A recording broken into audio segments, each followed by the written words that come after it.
मेरे ख्याल से मैं 4 या 5 साल का था जब मैंने पहली दफा फिल्म देखी, और वो फिल्म टूरिंग टॉकीज में थी। मेरठ के पास यूपी में सरधना नाम की एक जगह है जहां मेरी फैमिली बिलोंग करती है। तो उसमें हमने देखी एक फिल्म जिसका नाम था, मुझे अभी तक याद है, बहुत दिन हुए,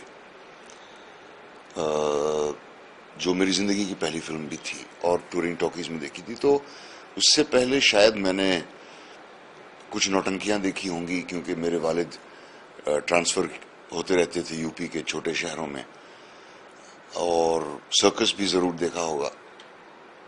मैं उस वक्त डिफरेंशिएट नहीं कर पाया कि मैं सर्कस में हूं या मैं नौटंकी में हूं या क्या, जब तक वो पर्दे पर रोशनी नहीं आई और उसका जादू शुरू नहीं हुआ। उसके बाद रामपुर में कायमगंज नाम की एक जगह है और सरधने में, तीनों जगह मैंने कई दफा टूरिंग टॉकीज में सिनेमा देखा है। ज्यादातर इन सिनेमाज में जो सी ग्रेड फिल्में हैं जो कहलाती हैं वही दिखाई जाती थी, क्योंकि ऐसा समझा जाता था कि गांव की जो ऑडियंस है वो इसी लायक है कि उन्हें माइथोलॉजिकल्स दिखाए जाएं, उन्हें जो कहानियां उन्हें मालूम है उसी के बारे में उनको फिल्में दिखाई जाएं। पहला क्लासेस उसमें दो होते थे, एक लोअर क्लास और एक अपर क्लास। लोअर क्लास वाले जमीन पे बैठते थे दरियों पे, और अपर क्लास वाले, जिनको शायद 75 पैसे, उस वक्त 12 आने कहलाते थे, वो देना पड़ता था। उनके लिए पीछे बेंचेस लगती थी। वो बेंचेस बैल्कनी जैसी होती थी। हर रील के बाद गैप आता था क्योंकि प्रोजेक्टर एक ही था और रील बदलनी पड़ती थी।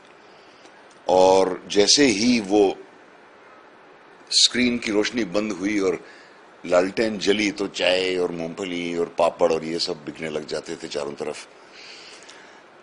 मेरे ख्याल से सिनेमा के जादू ने उसी दिन मुझे पकड़ लिया था, जब मैं किसी की गोद में बैठ के बहुत दिन हुए नाम की फिल्म देख रहा था, जो एक बच्चे के बारे में थी, जिसमें एक जादूगर है जिसकी जान तोते में रहती है, और वो बच्चा पहाड़ और नदियां तय करके जाता है उस तोते को ढूंढने के लिए। एक और फिल्म, जो दो और फिल्में जो मुझे याद हैं जो मैंने टूरिंग टॉकीज में देखी, एक दारा सिंह की फिल्म थी रुस्तम में बगदाद, जो मैंने सरधने में देखी, जो मैं अपने भाई जो अब फौज में हैं उनको पकड़ के ले गया। और शायद वो दिन था जिस दिन मैं दारा सिंह का फैन बना और उन्होंने फिल्में जिंदगी भर के लिए देखना छोड़ दिया। उन्हें वो लगाव नहीं था सिनेमा से जो मुझे था, और इसीलिए जो टूरिंग टॉकीज का जो एटमोस्फियर था वो उनके बिल्कुल उन्हें नापसंद आया और अजीब सा लगा। और क्योंकि शहर में हम लोग फिल्में देखते थे जहां ना ब्रेक होता था, ना तंबू थे, ना जमीन पे बैठना पड़ता था, कुर्सियां होती थी, कभी कभी एयर कंडीशन होता था, ये तजुर्बा उन्हें बिल्कुल नहीं भाया कि ये क्या है, मैं तो बोर हो गया बैठे बैठे, और ये फिल्म क्या है, बकवास। फिल्म के कंटेंट से ज्यादा मुझे हमेशा जो फिल्म इटसेल्फ है वो उसी का जादू अभी तक मेरे दिमाग से उतरा नहीं है, कि किस तरह से एक इल्यूजन हम लोग पैदा करते हैं, किस तरह से ऑडियंस को हम लोग लुभा लेते हैं। इस चीज के कई नुकसान भी हैं, जैसे कि जो हमारी जो ज्यादा लोकप्रिय फिल्में हैं, मेरे ख्याल से वो जिम्मेदारी पूरी कर रही हैं कि हमारी ऑडियंस को किसी हद तक बेवकूफ रखा जाए, क्योंकि कहीं आप किसी तरह की कॉम्प्लेक्सिटी नहीं देखते इन फिल्मों में, किसी तरह की सटलिटी आप नहीं देखते इन फिल्मों में, किसी तरह की सच्चाई नहीं दिखाई देती इन फिल्मों में।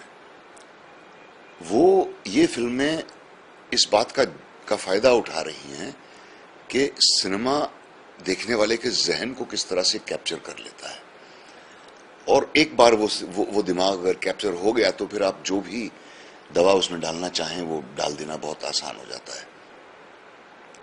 मेरे ख्याल से जिस जमाने में टूरिंग सिनेमाज ज्यादा थे, लोगों को कदर ज्यादा थी सिनेमा की, जो जादू अब हर शहर नुक्कड़ पे शूटिंग देखकर और हर दूसरे दिन किसी फिल्म एक्टर को गाड़ी में घूमते देखकर जो खत्म होता जा रहा है फिल्मों की तरफ पब्लिक का,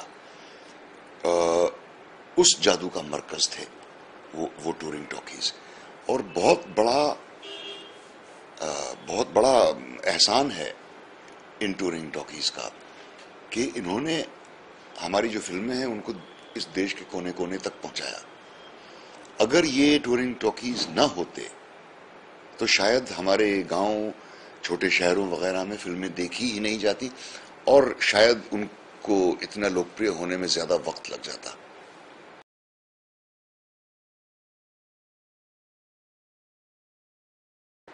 दुख होता है कि ये इंस्टीट्यूशन खत्म होता जा रहा है, लेकिन क्या किया जाए।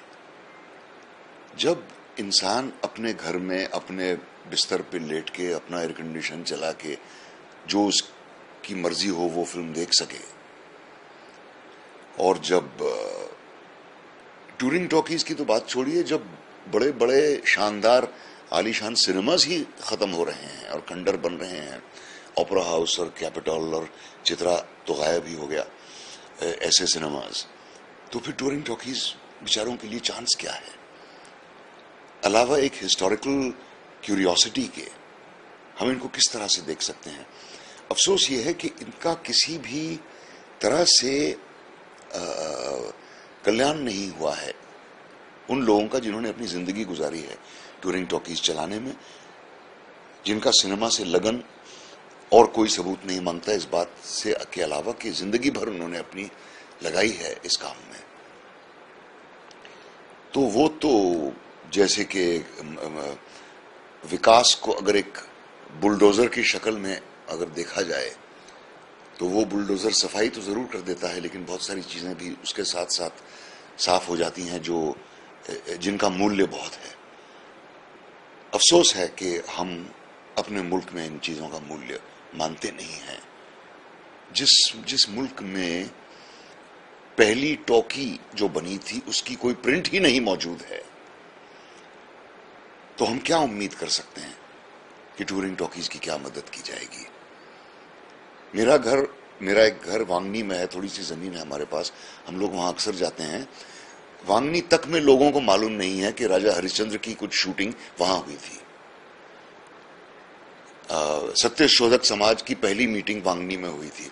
वांगनी के रहने वालों को भी ये बात मालूम नहीं है, और वो कौन सा स्थान था जहां वो मीटिंग हुई थी या कौन सी लोकेशंस थी जहां दादा साहेब फाल्के ने उसकी शूटिंग की, किसी को भी मालूम नहीं है। अब अपने अतीत पर आंसू बहाने के सिवाय हम ज्यादा कुछ करते नहीं हैं। अफसोस की बात यह है, उसको बचाने की कोशिश नहीं है, उसको प्रिजर्व करने की कोशिश नहीं है। ये बड़े अफसोस की बात है। लेकिन फिर भी मैं फिर ये बात दोहराऊंगा कि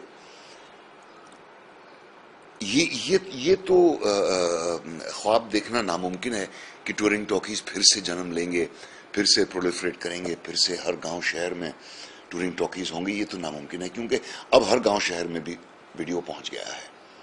लेकिन कम से कम जो टूरिंग टॉकीज का कंट्रीब्यूशन रहा है सिनेमा अवेयरनेस फैलाने में हमारे मुल्क में, कम से कम उस बात का तो ख्याल रखना चाहिए और किसी तरह हमें उस याद को प्रिजर्व करने की कोशिश करनी चाहिए।